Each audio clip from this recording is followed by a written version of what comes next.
Do the youth nowadays remember their Creator? Ano nga ba ang pinagtutunan ng pansin sa buhay ng mga kabataan ngayon?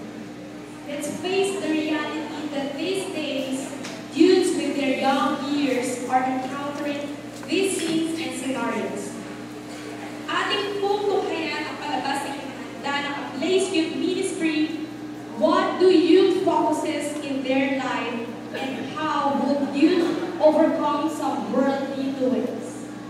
Isang araw sa bahay na nag-iibong ang magbaba. Pare, happy birthday! Uy, salamat sa mga puntahan. Salamat.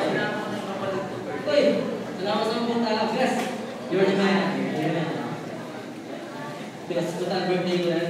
Yes, I will give you a phone. Yes, birthday. Yes. Best na pang-taping ko na ito. Yes. Alasing ang magbaba.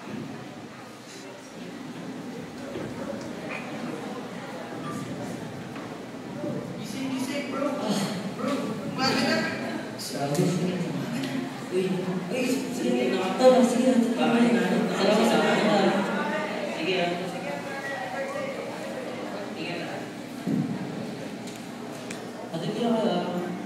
sige, Bex. Uy, Bex, mamahal mo lang sa tatay mo. Hindi lang. Yan na lang kasi. Alam mo lang sa tatay. Oo, sige. Bex, salamat. Oo, muli birthday na ako. Ako pa na. Yan naman na kayo. Tay, birthday ko kasi ni Bex na eh. Medyo sinama ko ng kapatid ko. Kaya mo kayo? Tay, hindi ko matakbo yan si Bex. Alam mo naman yun. Alam mo yung kapatid ko? Tay, alam mo naman. Di ba hindi ko pwede iwanan sa yung kapatid ko? Bata-bata ba niya? Sinasama mo? Naalala niyo po ba yung nangyari kay nanay dahil sa inyo? Hindi ko naman gusto yun. Aksidente yun. Tay, kahit na nakainom ka nun kaya namatay si nanay. Tama na! Lagi na lang kayo nag-aaway. Pahati ko na lang kayo naririnig na lang nag-aaway. Mabuti pa, lalayas na lang ako para hindi ko na kayo nag-aaway. Sige, Tay.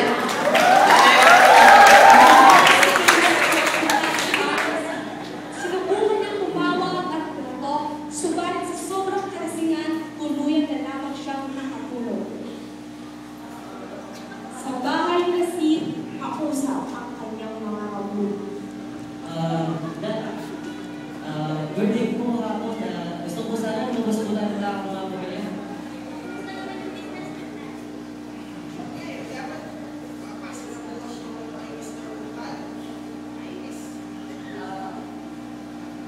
Dad, itong birthday ko yung kapon eh. Wala na lang naman.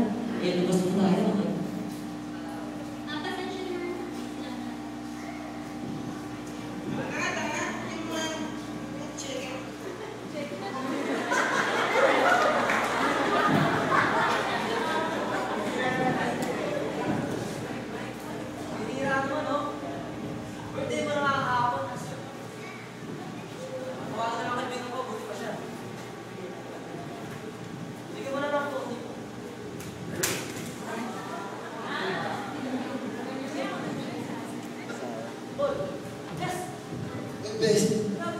Ay, nakatulog ako dito kagabi. Kinakatok kita, tinatawagan pa nga ako eh. Parang ko. Ba't siya pa natutulog? Kasi Bes, nag-rest ako. Nag-away kami ni tatay kagabi. Alam mo, Tol, may solusyon ako yan. O, Bes, 50,000. Alam mo, yan ang solusyon para makalimutan mga problema mong yan. O, Bes, anong party-party na naman? Party-party! Nakakasawa na ako yung kwento mo. Kasalanan ng tatay mo, kaya namatay yung nanay mo.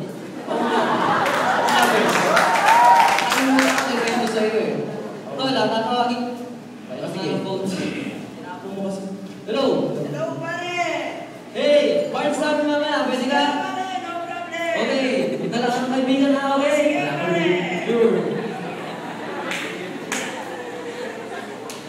Hindi nakatawag ka. Salamat pala. Una na tayo.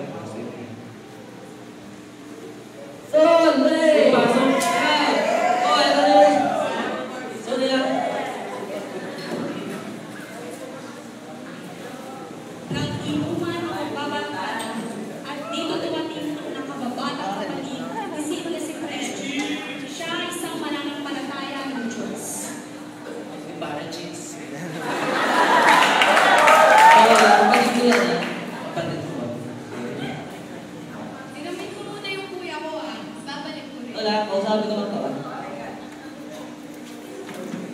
Precious, nakikita mo, busy ako. Ano gusto mo?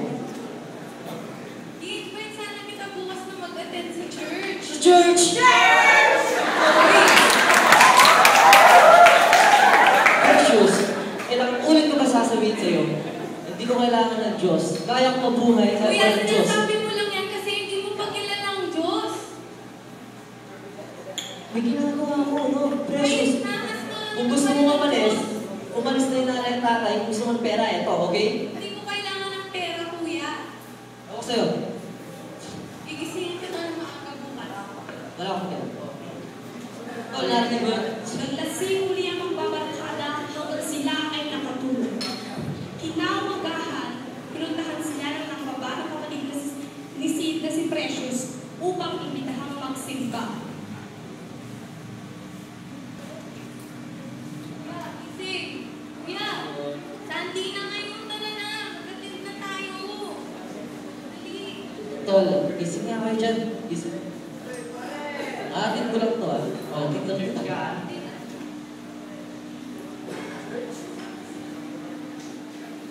Hello po, Hi, Precious.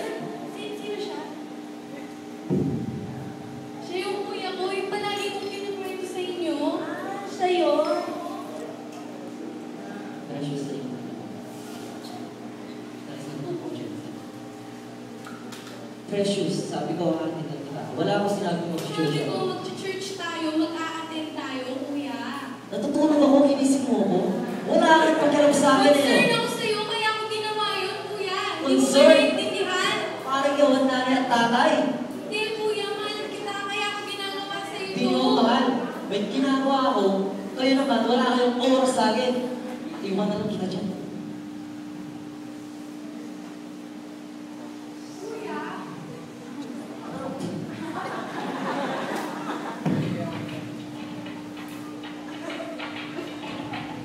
kuya, ginagawa ko to kasi nga mahal kita.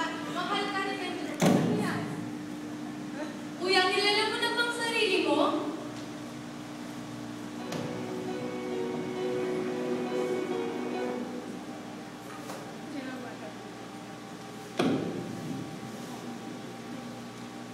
Napagtanto niyang nagkamali siya ng paniniwala, hindi niya kailangan ng Diyos.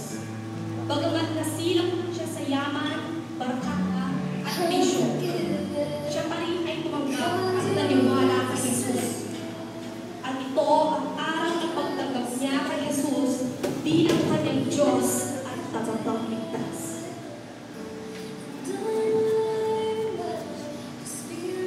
At dito niya ibinahagi sa kanyang kaibigan ang kanyang buhay. Nawalan lamang siya ito, ngunit hindi pa na siya nawala ng pag-asa. Ibahagi sa kanya.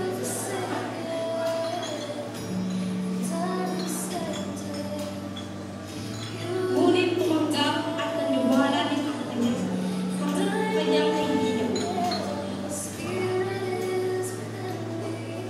Sa pagtanggap niya ito, dito niya nakita ang kanyang kapatid. Hinakat at ibinahagi sa kanya ng Diyos.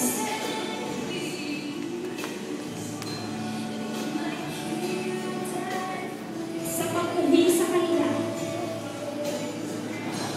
pagmamahal at pagpapatawad.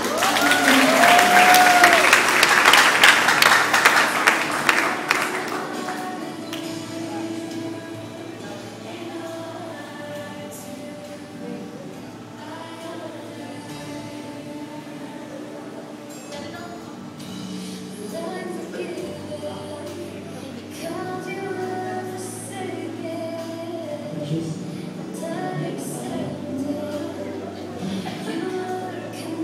Uwi sa bahay ng mga kapatid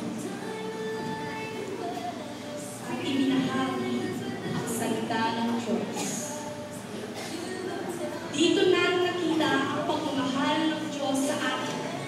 Tayo mga kabataan ay nalihis ng landas at nalulong sa misyon. May Diyos pa rin tayong handang magpatawad, magmahal at magbalik